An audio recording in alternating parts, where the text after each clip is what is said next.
अमिनोग्लायकोसाइड्स bye 30 S रायबोझोमवरती त्याचं mechanism of action असणार आहे. हे बॅक्टेरिसायडल ड्रग्ज आहेत. अमन आपण बघितला होता त्याच्या मासीसोबत गेला होता, मंदिरात गेला होता. मिसिन मंदिरात आणि कॅसिन अमन ते सगळे गेले होते त्यांचे पाप धुण्यासाठी. आणि हे protein synthesis inhibited at 30 S रायबोझोमवर. मायसिनवाले स्ट्रेप्टोमायसिसपासून आलेत, मायक्रोमोनोस्पोरामधून मिसिन आलेत. तर स्ट्रेप्टोमायसिन, टोब्रा, काना, निओ हा तुबा करतोय कानामध्ये. हा निओ नवीन आहे, स्टायलिश आहे स्ट्रेप्टो. then जेंटल एक माणूस नेटिल मिसिंग, त्या नेटमध्ये त्याला फसवलं गेलं आणि सिसो मिसिंग. सो असे सगळे हे ड्रग्ज आहेत.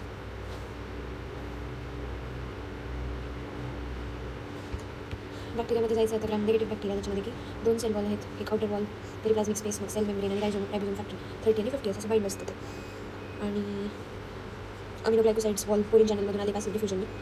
आणि काय करतात, बीटा लॅक्टेम्स काय करतील, सेल वॉलला तोडतील. आणि अमिनोग्लायकोसाइड्स काय करतील, आतमध्ये जाऊन प्रोटीन सिंथेसिस रोखवतील. त्याच्यामुळे दोघांचं कॉम्बिनेशन सिनर्जिझममध्ये चालतं. आपण बघितलं जेंटामिसिन आणि एम्पिसिलिन आपण सोबत देत होतो एखाद्या ह्याच्यामध्ये. तर बीटा लॅक्टेम वॉलला तोडणार, मग डोअर वीक होणार, मग अमिनोग्लायकोसाइड लगेच येऊ शकणार. आणि दॅट्स वाय ते सिनर्जिस्टिक ॲक्शन असतं. नंतर दुसरं ऑक्सिजन डिपेंडंट ट्रान्सपोर्ट. जेव्हा ड्रगला साईडला मेंब्रेनला क्रॉस करायचं असतं, but here comes a catch, transport energy oxygen dependent असतो. सो ॲनारोबिक बॅक्टेरियामध्ये ऑक्सिजन नाही आहे, त्यामुळे ट्रान्सपोर्ट नाही होणार आणि ड्रग फेल होणार. त्यामुळे अमिनोग्लायकोसाइड्स आहेत ना ॲनारोबिकमध्ये काम करत नाहीत. अपटेकसाठी ऑक्सिजनची गरज असते ॲक्टिव्ह ट्रान्सपोर्टसाठी. ठीक आहे, गरजेचं आहे. आयनाचा क्वेश्चन आहे, फेवरेट क्वेश्चन, की अमिनोग्लायकोसाइड्स आहेत ना ॲनारोबिकमध्ये जाऊ शकत नाही, कारण की त्याला ऑक्सिजन रिच पाहिजे असतं, ऑक्सिजन पाहिजे असतो, सो दॅट ते बॅक्टेरिया त्याला खेचू शकेल. पोरिन चॅनल्समधून तर पॅसिव्ह डिफ्युजन येऊ शकतात, पण पुढं त्याला सायटोप्लाझ्मिक मेम्ब्रेनमधून येण्याकरिता त्याला लागणार आहे ऑक्सिजन. Then ribosome attack. आपण बॅक्टेरियाच्या प्रोटीन फॅक्टरीमध्ये जायचं आणि तिथं काय नॉर्मली काय असतं, mRNA पासून 30 एस रायबोझोमला तो mRNA बाईंड होत असतो, मग इनिशिएशन कॉम्प्लेक्स बनत असतं, प्रोटीन बनत असतं आणि बॅक्टेरिया जगत असतो.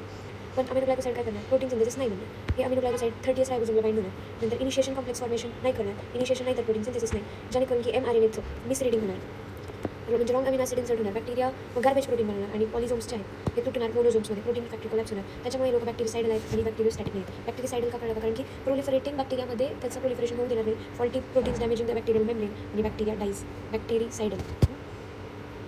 आणि अमिनो म्हणजे attack 30 S abnormal protein form anaerobic resistant. Single dose का बरं द्यायचं, सिंगल डेली डोस, कारण नॉर्मली ड्रगचा हाफ लाईफ 1 ते 3 तास असतो, मग तरी पण ओडी का द्यायचं, कारण की पोस्ट अँटीबायोटिक इफेक्ट असतो. एक ड्रग आहे जो की ब्लडमधून निघून गेला, पण रायबोझोम्स आहेत ना they are still damaged. Drug आला त्याचा हाफ लाईफ संपला, तो मरून गेला, पण त्यांनी जे ते रायबोझोम्सला डॅमेज केलं होतं ते अजून पण जगतं. मग बॅक्टेरियामधल्या त्या रायबोझोमला they need time to rebuild the new ribosomes. So bacterial growth remains suppressed even after drug concentration falls below MIC. What is MIC? It is a minimal inhibition concentration, and this is called as post antibiotic effect. Drug कमी झालं तरी पण drug कमी झालं तर bacteria अजून वाढायला पाहिजे ना, पण तसं नाही, बॅक्टेरियल ग्रोथ सप्रेस राहते, कारण की त्यांचे रायबोझोम अजूनही ते ॲबनॉर्मल्स असतात, डॅमेज असतात. आणि याचं क्लिनिकल इम्प्लिकेशन, पोस्ट अँटीबायोटिक इफेक्टचं क्लिनिकल इम्प्लिकेशन आपल्याला दिसतं. सिंगल डेली डोसिंग याच्यामुळे पॉसिबल आहे. नंतर मोर बॅक्टेरिसाइडल आहे आणि लेस नेफ्रोटॉक्सिसिटी आहे. का बरं टॉक्सिसिटी कमी, कारण की किडनी त्याचा अपटेक आहे तो सॅच्युरेटेड बनतो विथ 1 लार्ज डोस, त्यामुळे लेस रिनल अक्युमुलेशन. नाहीतर सारखे डोस दिले तर ते खूप जास्त किडनीला त्रास होईल. Exception where single daily dose not prefer is renal insufficiency आणि enterococcal endocarditis when used with beta lactam for synergism. Aminoglycosides ते दाखवतात कन्सन्ट्रेशन डिपेंडेंट किलिंग आणि सिग्निफिकंट पोस्ट अँटीबायोटिक इफेक्ट. हे 2 गोष्टी लक्षात ठेवा, कन्सन्ट्रेशन डिपेंडेंट किलिंग आहे आणि सिग्निफिकंट पोस्ट अँटीबायोटिक इफेक्ट. हे 2 क्लासिक मार्कर्स आहेत कोणाचे, अमिनोग्लायकोसाइड्सचे. आणि ओडी डोस कोणामध्ये नाही द्यायचा, रिनल इन्सफिशियन्सी पेशंट आणि एंट्रोकोकल एंडोकार्डायटिस पेशंटमध्ये. बॅक्टेरिया रेजिस्टंट कसे बनतात, तर इमॅजिन एक बॅक्टेरिया आहे जो की सेल्फ डिफेन्स शिकत आहे, त्यामुळे तो रेजिस्टन्स शिकतो त्या अँटीबायोटिकसाठी. मग तो काय करणार, ड्रग डिस्ट्रक्शनचे एन्झाईम्स बनणार. Bacteria makes enzymes that chemically modify the drug, acetylation, phosphorylation, adenylation. त्यामुळे ड्रग इनॅक्टिव्ह बनणार, ड्रग एंटर नाही करू शकणार.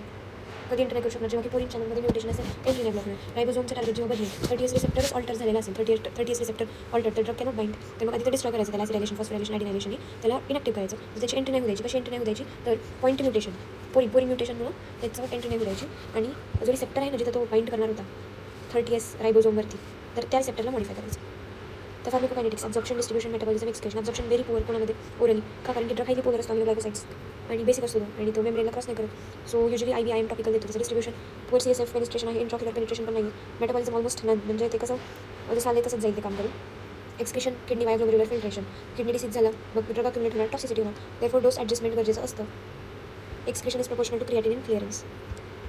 हे इम्पॉर्टंट कन्सेप्ट आहे. देन अँटीबॅक्टेरियल स्पेक्ट्रम अमिनोग्लायकोसाइड्सचं काय, तर बेस्ट कोणामध्ये काम करतो ते, ग्राम निगेटिव्ह एरोबिक बॅसिला, अशे हॉटशेप्ट ऑक्सिजन रिच ह्याच्यामध्ये राहणारे बॅक्टेरिया, एन्व्हायरमेंटमध्ये राहणारे बॅक्टेरिया, त्यांच्यामध्ये आउटर वॉल आहे आणि इनर मेम्ब्रेन आहे. So think of EKPS, keeps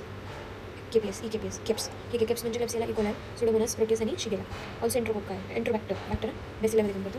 काही ग्राम पॉझिटिव्ह कोका असतात जे की जसं की स्टॅफ ऑरियस, स्ट्रेप्टोविरिडन्स, फिकॅलिस याच्या अगेन्स्ट पण काम करतो. But they are not effective against anaerobes. Gram positive bacilli हे ग्राम पॉझिटिव्ह कोका आहेत काही स्टॅफ आणि स्ट्रेप्टो, आणि ग्राम निगेटिव्ह कोकामध्ये पण ते काम करत नाहीत. फक्त ग्राम निगेटिव्ह ब्रॉड शेपमध्येच काम करतात, ग्राम निगेटिव्ह कोकामध्ये काम करत नाही. ठीक आहे. आता इंडिव्हिज्युअल ड्रग्सबद्दल बघ. स्ट्रेप्टोमायसिन रेजिस्टन्स डेव्हलप्स क्विकली, म्हणजे बॅक्टेरिया मला ते मारायला दिलं तर त्या बॅक्टेरिया लगेच मला चल तुम्ही तो काम तुझी काय मला मारायची मत. आणि याचा आपण प्लेग टू रॅलेमिया ब्रुसेलोसिस हा टीबी ड्रग आहे ना. ओके. स्ट्रेचिंग करणार तो आपल्याला पंडित जी लक्षात येतात. Given with other TB to avoid resistance. Then can combine with penicillin in infective endocarditis. Old but important drug आहे स्ट्रेप्टोमायसिन. देन जेंटामिसिन. मला त्याचे सगळे मायसिन बघून घ्यावे, मग नंतर मिसिनकडे जावं. सो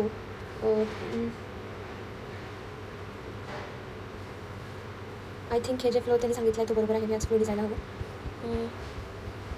नेक्स्ट जेंटामिसिन बघायचं. मोस्ट इम्पॉर्टंट अमिनोग्लायकोसाइड आहे फॉर एमबीबीएस आणि NACT.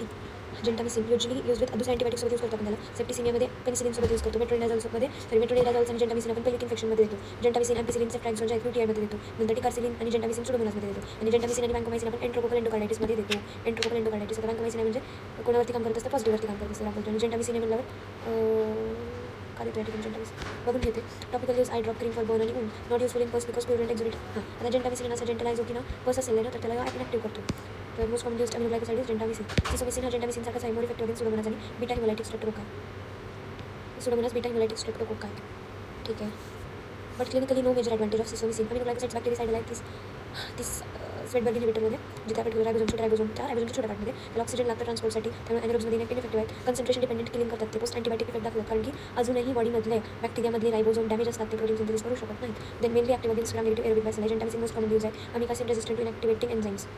अमिकासिन ह्या ज्या इनॅक्टिवेटिंग एन्झाइम्स असतात ना त्याला रेसिस्टंट असतो. अमिकासिन आता बघायचं आपल्याला. पुअर ओरल अब्झॉर्प्शन आणि चांगलं रिनल एक्सक्रीशन आहे through glomerular filtration.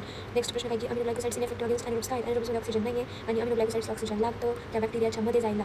Explain mechanism action of aminoglycosides step wise from bacterial entry to ribosome effect. तर कसं होतं, बॅक्टेरियल वॉलमधून पोरीन चॅनल्स पॅसिव्ह डिफ्युजन होतं. मग बीटा लॅक्टेम्स काय करतात, त्या सेलला डॅमेज करतात. मग अमिनोग्लायकोसाइडची एंट्री इन्क्रीज होते आणि त्याला आपण सिनर्जिझम म्हणतो. नंतर ॲक्टिव्ह ट्रान्सपोर्ट करावं लागतं त्याला सायटोप्लाझमिक मेम्ब्रेनमधून जाताना. तिथून एनर्जीची आणि ऑक्सिजनची रिक्वायरमेंट असते, त्याच्यामुळे ते फक्त एरोबिक बॅसिलायमध्येच काम करतं, ग्राम निगेटिव्ह बॅसिलाय. देन काय होतं की रायबोझोमल ॲक्शन होते. 30S सबयुनिटला जाऊन अमिनोग्लायकोसाइड बाइंड होतो आणि तो इनिशिएशन कॉम्प्लेक्स फॉर्मेशन करत नाही. मग mRNAची मिसरीडिंग होते, फॉल्टी प्रोटीन्स बनतात आणि मग ते पॉलिझोम्स हे तुटतात नॉन फंक्शनल मोनोझोम्समध्ये आणि as a result abnormal proteins काय आहेत ते बॅक्टेरिया डॅमेज करतात आणि बॅक्टेरिया मरतो. तर हे बॅक्टेरियल डेथ आहे. नंतर पोस्ट अँटीबायोटिक इफेक्ट काय आहे बघ की ड्रग कन्सन्ट्रेशन बिलो MIC झाले. मिनिमम इनिबिशन कन्सन्ट्रेशनपेक्षा पण कमी तुझं ड्रगचं कन्सन्ट्रेशन झालं आहे त्याच्या हाफ लाईफ संपल्यानंतर, आणि तरी पण बॅक्टेरियल ग्रोथचं सप्रेशन होतं. हे का बरं होतं? कारण की जे त्या पर्टिक्युलर आधी ड्रग आला होता तेव्हा त्याचा शॉर्ट लाईफ त्याचा जेव्हा ॲक्टिव्ह होतो तेव्हा त्याचा हाफ लाईफ जेव्हा ॲक्टिव्ह होता, जेव्हा तो काम करतो तेव्हा त्यांनी रायबोझोमला डॅमेज केलेलं. इनिशिएशन कॉम्प्लेक्स नव्हतं म्हणजे प्रोटीन बाइंडिंग नव्हती केली आणि तो अजूनही रायबोझोम्सला डॅमेज केलेला आहे आणि नवीन रायबोझोम बनायला वेळ लागणार आहे. त्याच्यामुळं अजूनही जे आहे बॅक्टेरियल ग्रोथचं सप्रेशन आहे. आणि याचं क्लिनिकल सिग्निफिकन्स कसं आहे की आपण ओडी देतो मोस्ट ऑफ द अमिनोग्लायकोसाइड्स आणि वन्स डेली डोसिंग देतो आणि बेटर बॅक्टेरियासाइड ॲक्शन असतं. टॉक्सिसिटी कमी आहे याची. अमिनोग्लायकोसाइड्सचं कन्सन्ट्रेशन डिपेंडेंट किलिंग असतं. सो हायर डोस म्हणजे स्ट्रॉंग किलिंग करणार ते. Then antibacterial spectrum of aminoglycosides gram negative double वॉलवाले एरोबिक म्हणजे डबल मेम्ब्रेनवाले एरोबिक बॅसिलाय आहेत. कोणते? Klebsiella, E coli, Enterobacter, E coli, Proteus, Pseudomonas आणि शिगेला. ठीक आहे. केप्स आणि एंट्रोबॅक्टर आहे. आणि लिमिटेड ग्राम पॉझिटिव्ह ॲक्टिव्हिटी कोणामध्ये दाखवत होते? स्टॅफिलोकोकस ऑरियस आणि स्ट्रेप्टोकोकस विरिडन्स किंवा फिकॅलिस. हे ॲनारोब्स ग्राम निगेटिव्ह कोकाय आणि ग्राम पॉझिटिव्ह बॅसिलायमध्ये काम करत नाही. देन जेंटामिसिन बीटा लॅक्टेमसोबत का कंबाईंड आहे? बीटा लॅक्टेम बॅक्टेरियल सेल वॉलला मारणार, वीक करणार, त्याला बनू देणार नाही. त्याच्यामुळे जेंटामिसिनचा इझिली पोरीन चॅनल्समधून एंटर होऊ शकणार. सिनर्जिस्टिक ॲक्शन असणार, बॅक्टेरियल किलिंग होणार. आणि हे आपण कधी एंडोकार्डायटिसमध्ये पेनिसिलिन आणि जेंटामिसिन देतो. सुडोमोनास इन्फेक्शन असेल तर टिकारसिलिन आणि जेंटामिसिन देतो. एंडोकार्डायटिस असेल तर पेनिसिलिन द्यायचं. सुडोमोनास इन्फेक्शन असेल तर टिकारसिलिन द्यायचं. ठीक आहे. नेक्स्ट बघायचे उरलेले ड्रग्स. या उरलेल्या याच्यामध्ये आपल्याला टोब्रामायसिन, नेटिलमायसिन, ॲर्बिकामायसिन, प्लाझोमिसिन, ॲर्बिकासिन, नेटिलमिसिन, टोब्रामायसिन, कॅनामायसिन, अमिकासिन, निओमायसिन, फ्रामायसिटिन, पारामोमायसिन, स्पेक्टिनोमायसिन आणि ॲडवर्स इफेक्ट्स ऑफ अमिनोग्लायकोसाइड्स बघायचे. तर ICUमध्ये आयसीयू पेशंट आहे, सिव्हिअर ग्राम निगेटिव्ह इन्फेक्शन आहे त्याला आणि डॉक्टर विचार करतो जेंटामिसिन नॉट वर्किंग का बरं? तर मग पुढचं अजून कोण वापरायचं? डिफरंट अमिनोग्लायकोसाइड्स एंटर करतो लाईक बॅकअप सोल्जर्स. तर टोब्रामायसिन येतो tobra strong against troublesome hospital bugs. Very similar to gentamicin आहे. पण त्याचे स्पेशल स्ट्रेंथ्स काय की ते सुडोमोनासच्या अगेन्स्ट चांगला आहे, प्रोटियसच्या ॲसिलेटोबॅक्टरच्या अगेन्स्ट चांगलं आहे. मोर युजफुल अगेन्स्ट सुडोमोनास, प्रोटियस आणि ॲसिलेटोबॅक्टर. स्पेशली रेजिस्टंट टू जेंटामिसिनची रेजिस्टन्स असेल तर आपण टोब्रामायसिन द्यायचं. ट्रबलसम हॉस्पिटल बग्सच्या अगेन्स्ट चांगलं काम करतं. Toxicity almost same as gentamicin आणि स्लाइटली लेस नेफ्रोटॉक्सिक आहे. So tobramycin better for Pseudomonas infection. Then Proteus and Acinetobacter. Then netilmicin आपण कुठे बघितलं होतं त्या मागच्या जागेवर नेट कुठे टाकत होतं. इमॅजिन जेंटामिसिन वेअरिंग अन अपग्रेडेड आर्मर. त्याच्याकडे ना नेट आहे स्वतःची अशी एकदम जेंटामिसिनने स्वतःवरती नेट आणली आणि दॅट इज नेटिलमिसिन. सेमिसिंथेटिक डेरिव्हेटिव्ह आहे सिसोमिसिनचा. ठीक आहे. आणि का बरं वायमेड हा का बरं सेमिसिंथेटिक बनला आहे? कारण की बॅक्टेरिया असे एन्झाईम बनले जे की जेंटामिसिनला मारणार आहे. मग जेंटामिसिन त्यांचं काम नाही करणार. मग नेटिलमिसिन काय म्हणला की तुम्ही जे बॅक्टेरिया शांतपण करताय ना, तुम्ही जे एन्झाईम बनवताय ना जेंटामिसिनला मारायला, ते एन्झाईम माझ्यावर काम नाही करणार आहे. त्यामुळे useful against resistant Pseudomonas, Proteus, Klebsiella, E coli, Staph aureus. Klebsiella, E coli, Pseudomonas, Proteus आणि स्टॅफॉरियस. ओके. स्टॅफॉरियस अगेन्स्ट पण काम करतं हे. आणि त्याचा ॲडव्हांटेज काय की लेस अफेक्टेड बाय अमिनोग्लायकोसाइड इनॅक्टिवेटिंग एन्झाईम. असे एन्झाईम जे अमिनोग्लायकोसाइडला मारणार आहेत त्याच्या अगेन्स्ट पण हे काम करते. That is netilmicin. जो नेट टाकला आहे सिसोमिसिनचा हा ब्रदर आहे. Okay, then netilmicin is resistant to aminoglycoside inactivating arbekacin. Imagine bodyguard for MRSA. Major use MRSA infections. असे स्टाफ ऑडियन्स आहेत जे की मेथिसिलिन रेजिस्टंट होते. मेथिसिलिन म्हणजे मेथिसिलिन म्हणजे अँटीस्टॅफायलोकोकल अँटीस्टॅफिलिन आहे आणि त्याच्यामध्ये आपण अर्बेकामिसिन देतो. Also works against gram negative organisms by special bacterial enzymes that destroy gentamicin. Tobramycin cannot destroy अर्बेकासिन. Clinical use sepsis, pneumonia, MDR infection, multi-drug resistant infection, toxicities of kidney, ear and neuromuscular blockade. Plazomicin drug special commando for highly resistant bacteria. असे resistant bacteria जे की कशानेच मरत नाहीत त्याला आपण प्लाझोमिसिन म्हणजे असा एक आता नवीनच आली आहे जे की जी प्लाझो घालून येते त्यामध्ये की मी तुला म्हणणार आहे बॅक्टेरिया म्हणतो की विडिपिटेड अमिकासिन आणि जेंटामिसिन. ही बॅक्टेरिया जेंटामिसिनला पण मार दिला, अमिकासिनला पण मार दिला नाही, पण प्लाझोमिसिन येणार works against ESBL producing bacteria आणि CRE carbapenem resistant enterobacteria. Then these are dangerous hospital superbugs of proved use. Complicated UTI, pyelonephritis, bloodstream infection. Complicated UTI, pyelonephritis आणि ब्लडस्ट्रीम इन्फेक्शनमध्ये कामाचं आहे. ॲडवर्स इफेक्ट्स पण सेम आहे. So plazomicin it is resistant gram negative सुपरबग्सच्या against काम करतं. ग्राम negative आहे ते इंटरबॅक्टेरिया आणि हे रेसिस्टंट लोक आहेत. कॅनामायसिन टॉक्सिक ड्रग आहे हा. इवन तो काना म्हणतो पण हा टॉक्सिक आहे. म्हणजे highly nephrotoxic, highly ototoxic. So mostly use the second line injectable anti TB drug. Yes, not common use otherwise. Amikacin आता लास्ट ड्रग आहे वाटतं. सो अमिकॅसिनमध्ये most important after gentamicin is amikacin. Imagine bacteria destroyed the gentamicin आणि doctor sends amikacin resistant warrior by special resistant to enzymes that inactivate the म्हणजे असे enzymes जे की जेंटामिसिन टोब्रामिसिनला मारतात ते ह्या अमिकॅसिनला मारू शकत नाहीत. त्याच्यामुळे रेजिस्टंट ग्राम निगेटिव्ह इन्फेक्शन्समध्ये ते कामाचं आहे. त्याच्यामध्ये सुडोमोनास प्रोटीस आणि सेरेशिया हे इन्क्लूड करतं. अमिकॅसिन सगळं विसरतं. अमिकॅसिन विसरू नको, खूपदा देतात ते जेव्हा जेंटामिसिन काम करत नाही, जेव्हा ते पर्टिक्युलर बॅक्टेरियाज आहे तेव्हा असे एन्झाईम बनवतो जे की जेंटामिसिनला मारतो, टोब्रामिसिनला मारतो, तेव्हा आपण अमिकॅसिनला पाठवतो. अमिकॅसिन या ग्राम निगेटिव्ह इन्फेक्शनच्या रेजिस्टन्सला आहे ना तो तोडून टाकतो. तो म्हणतो मी तुला तर मारेलच आणि याच्यामध्ये सुडोमोनास प्रोटीस आणि सेरेशिया आहेत. ऑल्सो MDR ट्युबरक्युलोसिसमध्ये आपण देतो याला. Always with other anti-TB drugs, not alone. Amikacin resistant to aminoglycoside inactivating enzymes, which aminoglycoside is used for MDR-TB, multi-drug resistant TB, that is amikacin. Okay. Neomycin, Framycetine. So Framycin नाव आहे Framycetinचं. These are too toxic for IBIM use. ठीक आहे. So mostly topical देतो आपण. Topical creams मध्ये with bacitracin, polymyxin B देतो. Use for burns, cuts, wounds, ear, eye infection. Oral intestinal antiseptic before surgery to reduce the gut bacteria. Then hepatic encephalopathy suppresses ammonia producing gut flora, reduced ammonia so brain will be protected. And but now lactulose is preferred. Lactulose लक्षात आलं का कसं काम करतं ते. लॅक्टिलोज lactic ॲसिडमध्ये convert होत असतं आणि तिथले ते बॅक्टेरिया तसं करत असतात. मग लॅक्टिक ॲसिड काय करतं, ह्या अमोनियाला अमोनियम बनवतो आणि ते एक्सक्रीट करतं. ठीक आहे. तर निओमायसिनचे टॉपिकल क्रीम्स कोणासोबत घेतले, कशासाठी वापरले, ओरल इंटेस्टिनल अँटीसेप्टिक म्हणून पण आपण निओमायसिनचा यूज करतो सर्जरी GI सर्जरीच्या आधी.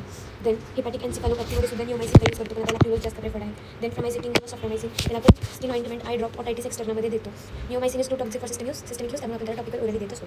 पॅरोमोमायसिन म्हणतात आपल्याला इंटेस्टाईन असं लक्षात आलं पाहिजे. तर इंटेस्टिनल अमिबियासिस आणि क्रिप्टोस्पोरिडियोसिस इन एड्स पेशंट याच्यामध्ये पॅरोमोमायसिन द्यायचं आहे.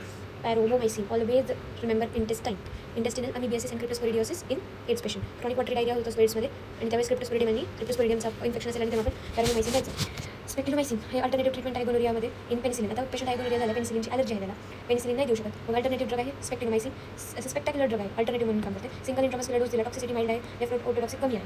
स्पेक्टिनोमायसिनचं एकच काम लक्षात ठेव, गोनोरियामध्ये alternative when penicillin allergy happens. Then adverse effects all aminoglycosides आहेत ना ते NON टॉक्सिसिटी असते, नेफ्रोटॉक्सिक, ऑटोटॉक्सिक आणि न्यूरोमस्क्युलर ब्लॉकेड असतं त्यांच्यामध्ये. सो नेफ्रोटॉक्सिसिटी मोर नेफ्रोटॉक्सिक कोण आहेत, निओमायसिन, जेंटामिसिन, अमिकॅसिन, टोब्रामिसिन. आपले आवडतेचे ड्रग सगळे नेफ्रोटॉक्सिक आहेत. काय होतं, किडनी डॅमेज झालेली असते आणि त्याच्यामध्ये सिरम क्रिएटिनिन आधीच वाढलेलं असतं आणि हे लोक काय करतात, किडनी डॅमेज करतात आणि क्रिएटिनिन वाढवतात आणि risk increase in renal disease, hepatitis, biliary obstruction.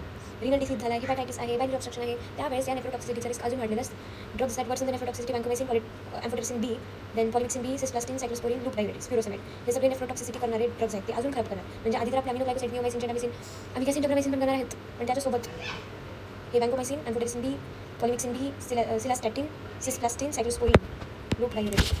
Autotoxic. So good news is that usually this toxicity is reversible. Wow.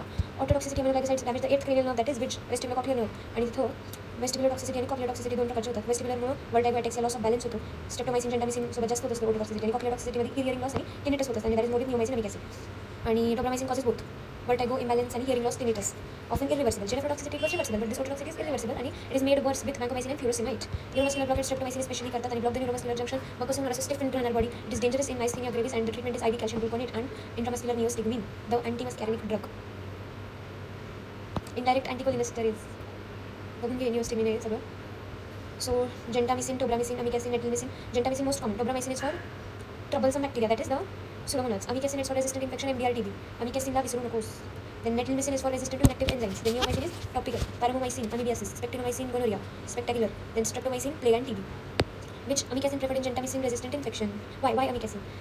So असे बॅक्टेरिया आहेत जे की जेंटामिसिन आल्यानंतर त्याला मारत आहेत, पण आपण त्याला अमिकॅसिन देतो, मग त्याला ते जगतात त्या एन्झाईमच्या प्रेझेन्समध्ये. पण असं का होतं कारण की amikacin is resistant to aminoglycoside inactivated enzymes that destroy the gentamicin and tropomyosin. So when bacteria becomes resistant to gentamicin, amikacin still works, and it is especially against what Proteus, Pseudomonas, Serratia and MDR-TB. So या ठिकाणी amikacin आपण देत असतो. Neomycin is not given parenterally by, कारण parenterally दिलं तर खूप जास्त ते नेफ्रोटॉक्सिक आहे आणि ऑटोटॉक्सिक आहे, आणि toxicity is too high for systemic use. Nephrotoxicity is reversible but ototoxicity is not, and hence we use only the topical and orally available neomycin. Topical or cream ointment, eye drops, ear drops. Orally are for intestinal antisepsis and hepatic encephalopathy, but hepatic encephalopathy साठी lactulose is more preferred. Then vestibular cochlear ototoxicity, वेस्टिब्युलरमुळे vertigo balance loss होतो, कॉक्लियरमुळे hearing loss tinnitus होतं. Then site कोणती affected आहे, vestibular apparatus आणि cochlear. Then more common vestibular toxicity due to streptomycin and gentamicin, whereas the cochlear toxicity more with neomycin and amikacin. एवढं लक्षात ठेव की जेंटामिसिनमुळं चक्कर येते, अमिकॅसिनमुळं ऐकू येते. टोब्रामायसिन दोन्ही करतात. What are the major adverse effects of aminoglycosides? None. Nephrotoxicity, ototoxicity and neuromuscular blockade. Nephrotoxicity झाल्यामुळे क्रिएटिनिन वाढतं, युजली रिव्हर्सिबल आहे. ऑटोटॉक्सिसिटीमुळे hearing loss, vertigo, imbalance, then reversible आहे.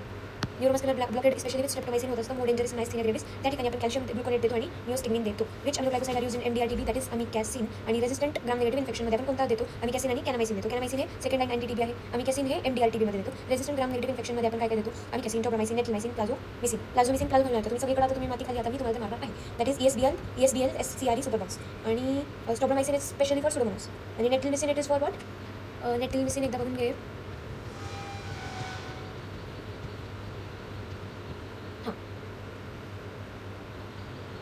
Semisynthetic derivative of sesamicin. Bacteria develop enzyme to destroy gentamicin. So semisynthetic derivative was formed, and it is against Proteus, Pseudomonas, Klebsiella, E. coli, and one more that is Staph aureus. Less autotoxicity आहे त्याची. Fine.